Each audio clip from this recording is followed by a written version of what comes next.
Good morning, fellow Ambazonians.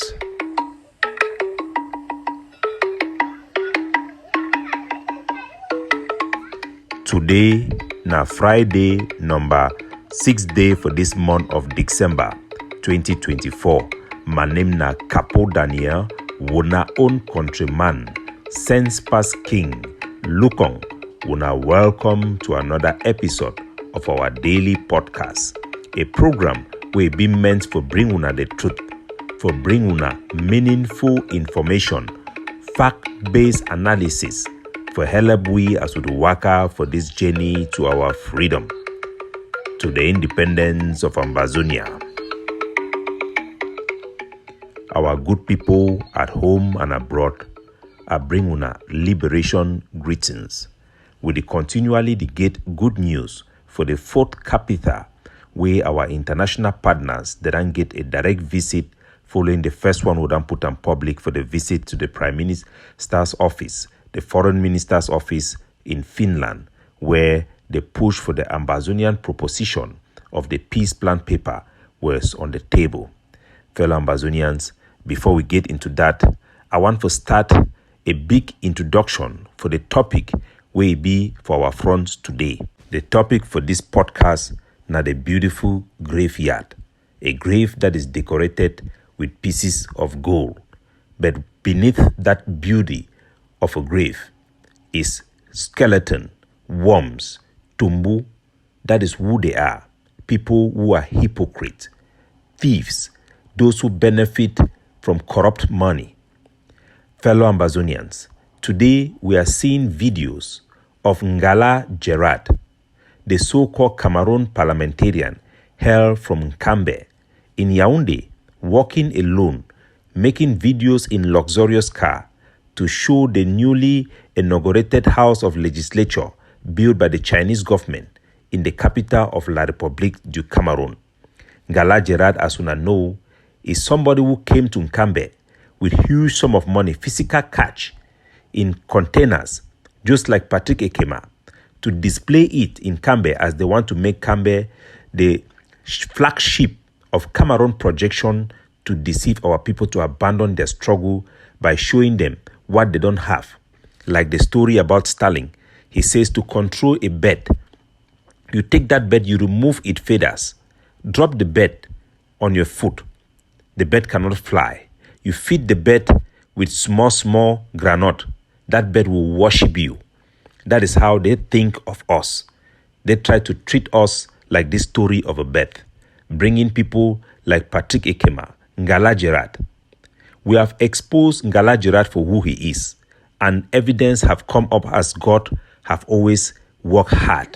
We have shown his activities to the leaders of Cameroon.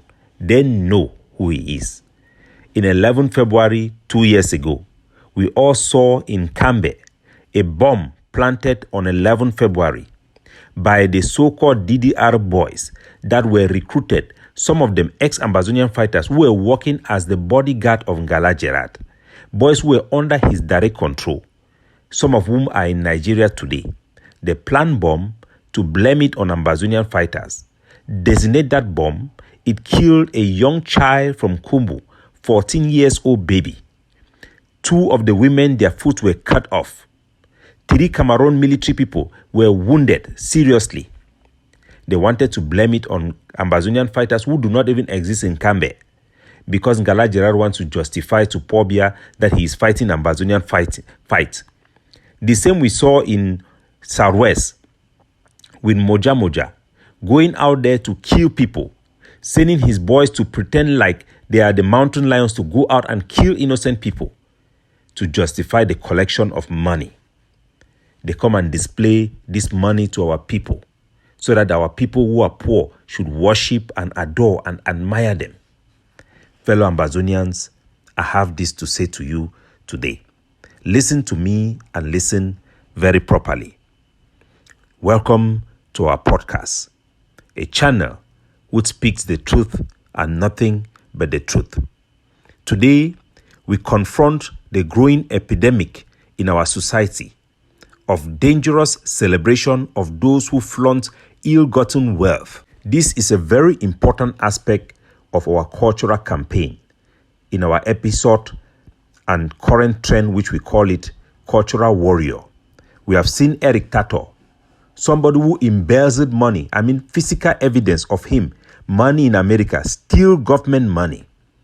Forget about the money in our struggle and what he did for CDC, end up selling the same CDC. They ask him to sell CDC, that same product, to advertise it, to make mockery of our people. Let the people know that the people they look up to will come back to the same Cameroon government, collect money from them, and continue to display this type of thing. It is a systemic thing that they do deliberately, well calculated. How can you celebrate somebody you know is a thief? How can you celebrate somebody you know is a murderer? Somebody who have committed all this crime. Not only him, it doesn't end in Gala Gerard, Eric Tato, Sako Ikome, people who have steal money. How can you explain the wealth of Ngala Gerard?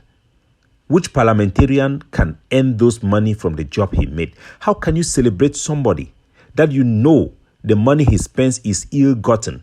Those are blood money. The amount of people who have died from corruption in every government and every society far goes beyond the people who have died because of war. Fellow Ambazonian, they got that somebody who is a criminal will come and show wealth, stolen money to the people he has victimized or the people he has sold is an insult to those people and those who worship such people, who walk with them as companion because of their wealth, are the most decadent, tumbu, worm of cans people that we have. We must stay away from those people. We must have our value. We must have our God. We are the people of God. We are the people of value. So I will read this monologue I have written to you people and go to explain to you the development we see in our territory. We must take hard look at those who walk amongst us, wrapped in riches acquired not through hard work, not through service to the people, but through betrayal and corruption. These individuals who steal from the public coffers, sell our collective future, and trade the dignity of our people for personal gains do not deserve our respect. They do not deserve our admiration. And most importantly, they do not deserve the space we give them in our heart and community. Their lavish display of wealth, their mansions, luxurious car, designer clothes, extravagant lifestyle are not symbol of success. They are symbol of shame, a desperate attempt to cover up their guilt they carry within themselves. You see wealth obtained through the suffering of others.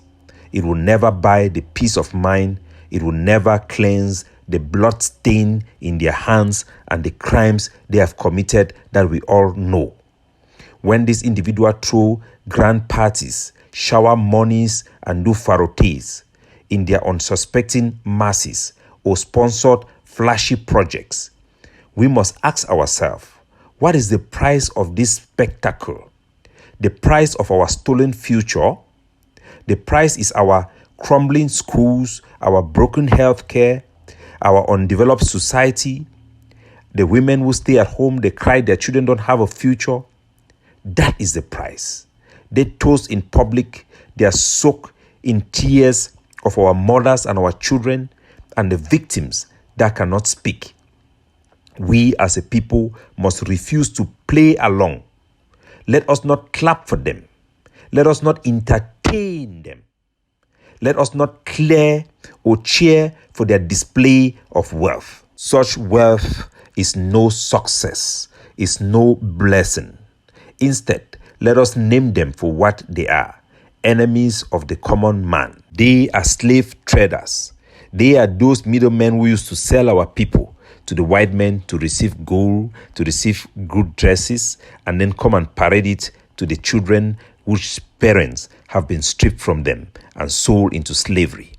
These are the new modern-day slave masters or slave traders. Their wealth and display is stained with blood and hidden tears of those in the chains in the white man's land of the slave camps. Their wealth is not a blessing, it is a curse. They are suffering in their heart and they will burn in hell, even in the life after. True wealth is earned through honesty, service, and commitment to uplift others, not by exploiting the weak and those who desire to be better. True leaders enrich their communities, not themselves. We must hold on to the truth and teach it to our children and to our public and sing it in our public space. So when next you see them parading their ill-gotten gains, look beyond the glitters, see the guilty conscience hiding behind their smiles, see the injustice behind their obscurance, and let your disdain be so obvious, and let it be a resistance to this scumbag. Our respect must be reserved for those who deserve and serve selflessly, those who struggle for justice, those who uplift the downtrodden. Let us celebrate integrity, not impunity. Let us honor service, not selfishness. Let us cherish the builders of our society, not the betrayers of our society. The power to change this narrative lies in us, the people, the truth tellers, and your ability to stand behind us and to scream and express this in your own way that only you can do. Let us reject corruption and corrupt individuals. Let us refuse to let their beneficiaries enjoy the comfort of our approval and applause. Let us strip their wealth of its illusions of success and expose it for what it truly is, a monument to guilt, betrayal, and shame. This is the People's Voice from the People's Rights Advocacy platform.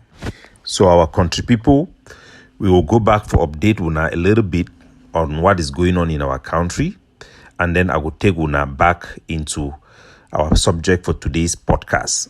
Yesterday, for 4 o'clock, for Commercial Avenue for Bamenda, for exit way to go for Old Town, boy, then come for day for can kidnap one man. For broad daylight, they can catch the man go, shoot gun the whole place, let's say some attack. That same bullet them, if the boy they be taken of attack Cameroon military, one checkpoint enough for day for Bamenda. Then carry the man go, we follow the situation for update our people and for protect the man alive from such cartels of criminal gangs who are disguised now in Ambazonia. These are former Ambazonian fighters. I will not call them Ambazonian fighters because they are cartels. These are common thieves who just hide behind our struggle, irrespective of how they started up. We must condemn it and call them for who they are. We will never accept criminals posing as our Ambazonian fighters to be seen as such. It will never happen. You are a thief and will call you for who you are. May God protect that pa wherever he is. Yesterday, in the daily brief, we highlight through video, which we want to do today in audio, the publication made by Apostle. He is actually a pastor, but he called himself on media Apostle Ambe Valentine, somebody whose wisdom is known by everyone, but have been using that wisdom as an agent of the CPDM Central Committee. We know that members of the CPDM Central Committee often pay such commentators to spill in their trash that destroy our people. Despite the wisdom of Ambe Valentine, he continually pushed the agenda of Satan himself. This publication, which he said, I quote, they put a Bakwere man as president to drag Southwest people to support the struggle. Southwest are not the struggle. That was what Apostle Ambe put out. The Cameroon propagandists are parading it. They have always tried to pitch Bamenda people or Northwesterners against Southwesterners, especially using the Bakwere people in particular. And it is very important that our people understand these divides and to know what is the truth. We have also seen that when Moja Moja was going out there claiming to fight Ambazonia, he specifically put a narrative that he's fighting against Bamenda people, Ngrafi people, when he knows that the fighters in Southwest are Southwesterners. We all know General Sagat is a Southwesterner. We all know Ten Kobo is a Southwesterner. We know Ayeke is Southwesterner. We know Phil Mashar was Southwesterner. And the list go on and on. They have tried to say that the leader of the struggle, they put a Bakwere man. Who put a Bakwere man? Is it not a Southwesterner? Was it not Seseko IG that bring him? So who was Molanjo Litumbe? Was he not fighting for Ambazonia? What about Chief Ayemba Eta? Is he not a Bakwere man? So we know the game they are trying to play, and we want our people to understand that often people use the diversity of a community for divide and rule purpose. We also cannot make the mistake to think that those diversity is a problem, and we try to start to impose superficial solutions that will only make us to be less effective. I'm always against the issue of Northwest, Southwest in terms of choosing a leader or in terms of balancing regional balance. No, we have to always be efficient. We choose the best we have.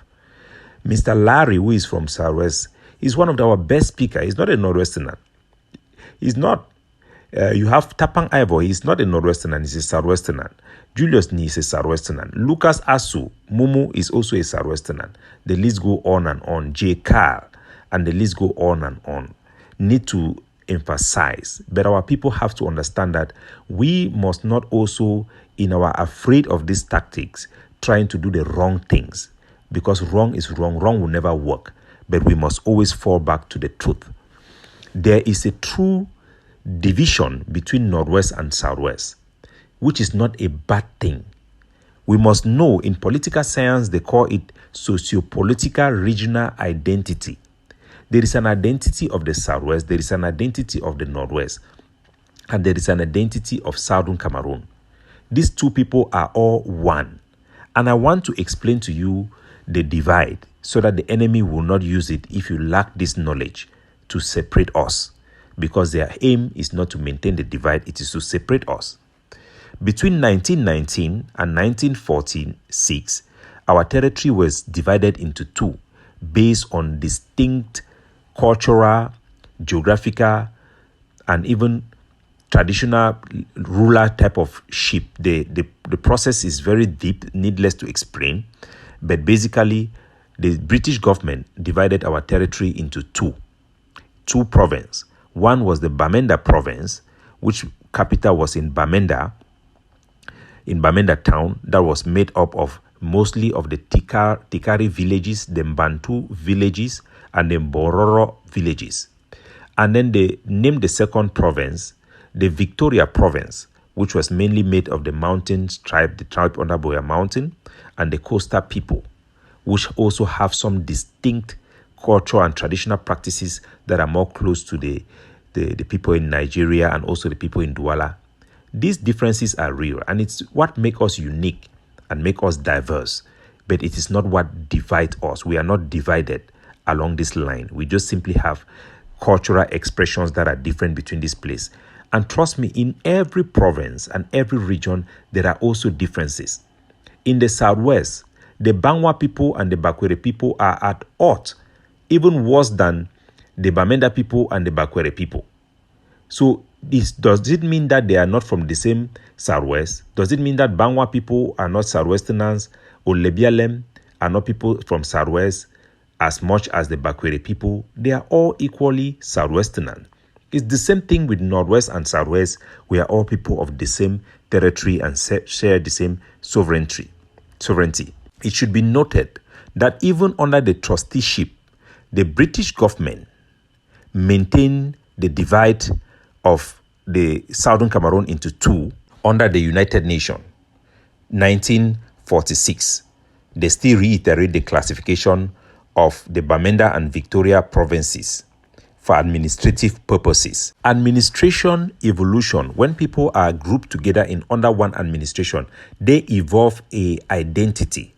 The same like us, Southern Cameroon. This country was not existing when the Germans were ruling us. It was created by the British government when they cut this path. And when they administer us, that administration evolved into a people, a nationalism, a sense of belonging where we will think we are a unique people. The same like the subdivisions, they are all unique. So there is a socio-political regional identity that is true and is tangible in the Northwest and the Southwest. This is not separation. It is simply division for administrative purposes. We must empower regional identity. It is not a problem. We cannot be fighting Cameroon who are trying to destroy our own identity and yet trying to destroy something that was there. We have envisaged this various division, and in our peace plan paper, we have suggested that we have a joint session of our legislature, the House of Chiefs in the Northwest, the House of Chiefs in the Southwest. They must have their own space to discuss things that are peculiar to their own identity and culture. And together, they must be able to come together as one assembly, in a common assembly, a joint session that is empowered with legislation to actually make laws or override laws that matters to the people. This uniqueness must be expressed. So the same Cameroon propagandists should understand that even their own Grand National Dialogue that issues a special status did not give two special status. It is one special status. It is a special status for a single territory. And that uniqueness, we must know that it is from our history as being Southern Cameroonians. That identity, we are a people.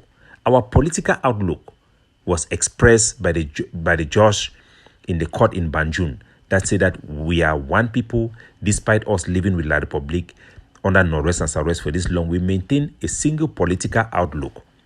So we should know that yes, Northwest and Southwest are two divisions under one sovereign power, one territorial integrity, which is established under international law. That territorial boundary for Southern Cameroon is not something that was separating Northwest and Southwest. It was done with an accord under treaty following the internationally established law in the Simon Minor Treaty that established our territorial integrity and sovereignty that must be respected in our political manifesto and in anything we do. We are one and indivisible, though we are diverse. This diversity must be respected, must be nourished, and used for the right purposes. Because if we lack knowledge, the devil, the enemy, will exploit it, and for division, it will bring separation. We are one and indivisible people of the former British Southern Cameroon. Capo Daniel, looking out for you, signing off.